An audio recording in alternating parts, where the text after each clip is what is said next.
محترم طلباء کرام، السلام علیکم۔ درسی نظامی کورس چینل میں آپ سب کو خوش آمدید۔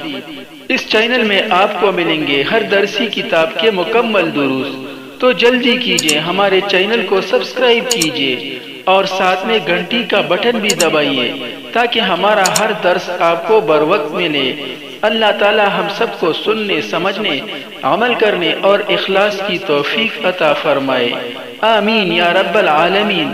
تو آئیے پڑھتے ہیں آج کا درس۔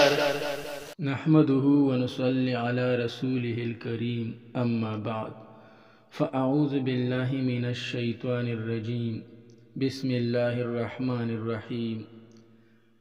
الجنس یمیل الی الجنس، الجنس ہر جنس، یمیل وہ مائل ہوتی ہے، الی الجنس اپنی جنس کی طرف، ہر جنس اپنی جنس کی طرف مائل ہوتی ہے۔ محترم طلباء کرام، اس ضرب المثل میں ہر جاندار کی ایک خصلت و عادت اور طبعی میلان کو بیان کیا گیا ہے کہ چاہے وہ انسان ہو یا کوئی اور جاندار، وہ اپنی ہی جنس اور گروہ کی طرف مائل ہوتا ہے۔ جیسے ہی اسے اپنی ہی جنس اور گروہ کا کوئی فرد دکھائی دینے لگتا ہے، فوراً سب کچھ چھوڑ کر اسی کی طرف مائل ہو جاتا ہے۔ مثلاً انسان کی طرف، گائے کی طرف، شیر کی طرف، بکری کی طرف طبعی میلان رکھتی ہے۔ انسانوں ہی کو لیجئے، آپ نے اکثر دیکھا ہوگا کہ جیسے ہی اسے اپنے جیسا کوئی ہم خیال اور ہم مشرب آدمی نظر آتا ہے، ہم مشرب آدمی مل جاتا ہے، فوراً اسی کی طرف انسان دوڑنے لگتا ہے اور اسی کے ساتھ ہم مجلس ہو کر قلبی سکون محسوس کرتا ہے، اور یوں لگتا ہے جیسے بس اسی ہی کا انتظار تھا۔ اسے تو اور کسی چیز کا انتظار ہی نہیں تھا، بس اسے اسی شخص ہی کا انتظار تھا۔ ہمارے اکثر ملاقاتی وہی ہوتے ہیں جو ہمارے ہم خیال ہوتے ہیں، اور اکثر انہی کے پاس آنا جانا رہتا ہے۔ یہی وجہ ہے کہ عقل مند لوگ جب کسی کے بارے میں کوئی رائے قائم کرنا چاہتے ہیں تو اس کے دوست احباب کو دیکھ کر ہی وہ کافی حد تک درست رائے قائم کر لیتے ہیں۔ نیز آپ کا یہ بھی مشاہدہ ہوگا کہ ہر جنس، چاہے وہ انسان ہو یا دیگر جاندار، وہ اپنے ہم جنسوں سے بالکل الگ تلگ ہی کیوں نہ رہتا ہو، وہ اپنے حرکات و سکنات اور عادات و خصائل سے بالکل نمایاں نظر آتا ہے۔ یعنی اگر وہ اپنے ہم جنس کے ساتھ نہ بھی رہ رہا ہو، تب بھی اس کے حرکات و سکنات اور عادات و خصائل بتا دیتے ہیں کہ وہ کس جنس اور کس گروہ سے تعلق رکھتا ہے۔ اللہ تعالی ہم سب کا طبعی میلان اور تعلق اچھے لوگوں اور اہل اللہ اور اہل حق کے ساتھ رکھے تاکہ ہمیں دنیا و آخرت کی کامیابی نصیب ہو، آمین یا رب العالمین۔ اب آئیے اس مقولے اور جملے کی لغوی، صرفی اور نحوی تحقیق کرتے ہیں۔ الجنس یمیل الی الجنس، ہر جنس اپنی ہی جنس کی طرف مائل ہوتی ہے۔ لغوی و صرفی تحقیق۔ الجنس قسم یا وہ ماہیت جو انواع متعددہ کو مشتمل ہو، جو انواع متعددہ کو شامل ہو، جیسے انسان اور گھوڑے کے لیے حیوانیت۔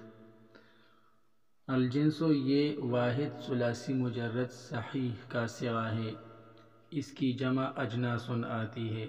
یہ واحد ہے اور اس کی جمع اجناس آتی ہے۔ یمیل مائل ہونا، رغبت کرنا۔ اصل میں یمیل بروزن یفعل، یمیل بروزن یفعل تھا۔ یمیل اصل میں یمیل بروزن یفعل تھا۔ یہ واحد مذکر فعل مضارع معلوم کا صیغہ ہے، ثلاثی مجرد اجوف یائی اسباب ضرب یضرب سے۔ 6 اقسام میں سے یہ ثلاثی مجرد ہے اور 7 اقسام میں سے یہ اجوف یائی ہے۔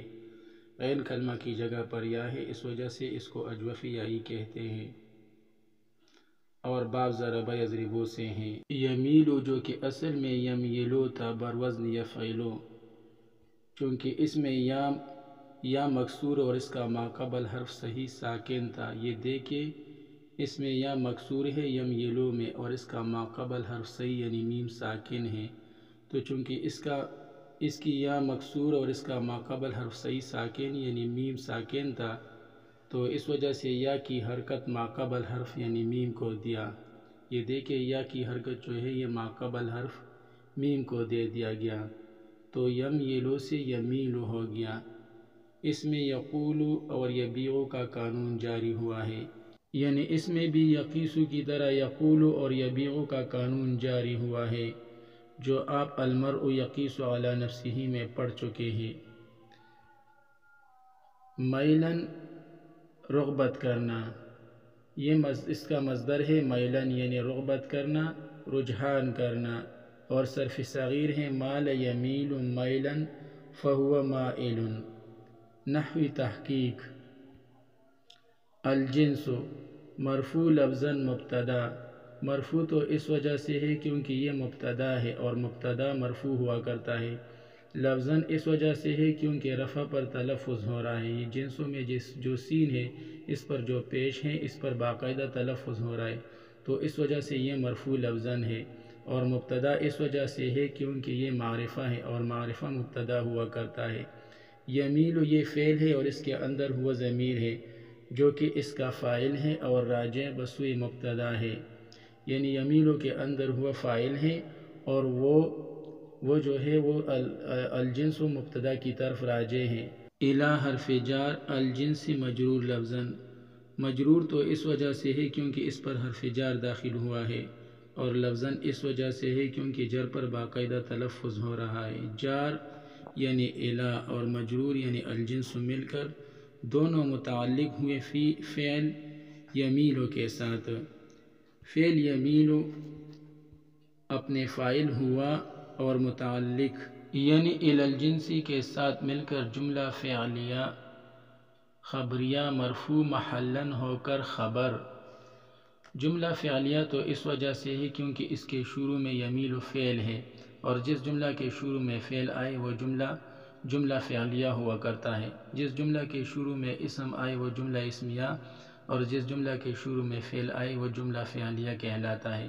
تو چونکہ اس کے شروع میں فعل آ رہا ہے، یمیل فعل ہے، تو اس وجہ سے یہ جملہ فعلیہ ہے، اور مرفوع اس وجہ سے ہے کیونکہ یہ خبر بن رہا ہے، یہ پورا جملہ خبر بن رہا ہے اور خبر مرفوع ہوا کرتی ہے، اور محلاً اس وجہ سے ہے کیونکہ جملہ مبنی ہے، یہاں تک کہ بعض علماء فرماتے ہیں کہ یہ مبنی الاصل ہے، اور مبنی کا اعراب محلاً ہوتا ہے، اس وجہ سے اس کا اعراب محلاً ہوگا، اور خبر اس وجہ سے ہے کیونکہ جملہ نکرہ کے حکم میں ہوتا ہے، اور خبر عموماً نکرہ ہوا کرتی ہے، اس وجہ سے یہ خبر ہے۔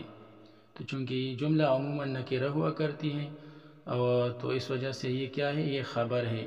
مبتدا الجنس اور خبر یمیل ہوا الی الجنس مل کر جملہ اسمیہ خبریہ۔ الجنس یمیل الی الجنس، الجنس مبتدا یمیل الی الجنس خبر، یمیل فعل اس میں ہوا ضمیر و اس کا فاعل جو کہ الجنس کی طرف راجع ہے، اور الی حرف جر الجنس مجرور، الی حرف جار اور الجنس مجرور دونوں مل کر متعلق ہوئے فعل یمیلو کے ساتھ۔ فعل یمیلو اپنے فاعل ہوا اور متعلق یعنی الی الجنس کے ساتھ مل کر جملہ فعلیہ خبریہ ہو کر خبر، الجنس مبتدا اور یمیل الی الجنس خبر مل کر جملہ اسمیہ خبریہ۔ الجنس یمیل الی الجنس، ہر جنس اپنی جنس کی طرف مائل ہوتی ہے۔ آج کے لیے اتنا ہی کافی ہے، باقی انشاءاللہ کل پڑھیں گے۔ اللہ تعالی ہم سب کو علم نافع عطا فرمائے، آمین۔ وصلی اللہ تعالی علی خیر خلقہ محمد وآلہ واصحابہ اجمعین برحمتک یا ارحم الراحمین۔